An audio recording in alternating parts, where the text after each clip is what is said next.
Le sang de la lune. Tel un joyau présenté dans son écrin de velours nuageux, la lune a de tout temps été vénérée. Astre discret et changeant, elle symbolise l'occulte et le sacrifice, mais inspire également le romantisme chez les poètes. Si belle et si froide, si proche et pourtant si inaccessible. Chez Peter, la lune a toujours été une fascination sans bornes. Petit déjà, il dévorait n'importe quel livre traitant de ce sujet.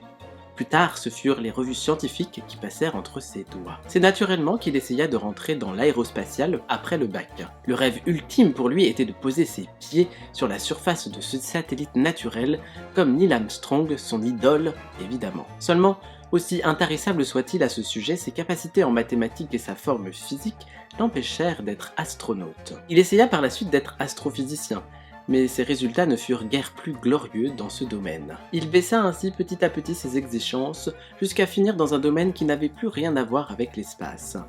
Il fit ainsi des études de comptabilité, mais son obsession pour la Lune, au lieu de s'atténuer, devint de plus en plus forte. C'est à ce moment qu'une étrange idée lui traversa l'esprit. Pourquoi ne pas monter un culte autour de l'astre nocturne? Il commença d'abord seul, mettant en place ses différents rituels pour honorer cet astre. Il poursuivit en postant ses habitudes de prière sur les réseaux sociaux et via un site internet afin d'expliquer sa démarche. C'est ainsi que des curieux commencèrent à s'intéresser à lui et à son culte. Il sympathisa avec des gens qui vouaient également un vif intérêt pour la Lune. Ils se rencontrèrent et commencèrent à vivre ensemble dans une petite communauté calme et prospère. Mais à mesure que le succès prenait plus d'ampleur, la folie des grandeurs commença à monter à la tête de Peter. Il n'avait pas oublié son rêve premier et voulait absolument poser les pieds sur la Lune. Avec l'argent qui abondait, il imagina construire une fusée et avec l'aide de ses fidèles, il en commença la construction. Ce fut long et fastidieux, d'autant qu'aucun d'eux n'avait fait des études dans ce domaine.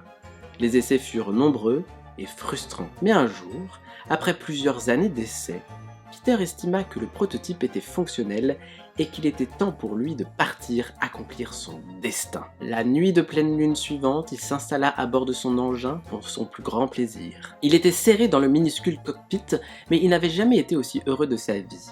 Ses disciples lui souhaitèrent bonne route avant de s'éloigner à distance raisonnable pour assister au décollage. Peter ferma la fusée et fit la procédure d'allumage. Il avait quelques boutons à pousser, quelques manettes à tirer et une pédale sur laquelle appuyer. Sauf que les choses ne se passèrent pas comme prévu. Une manette resta coincée dans une position intermédiaire et un court-circuit empêcha le décollage. Par conséquent, au lieu de s'élever dans les airs, la fusée explosa en milliers de morceaux. Le sacrifice de Peter fut vénéré encore plus ardemment dans son culte, au point d'en devenir le prophète. Fin et à la semaine prochaine.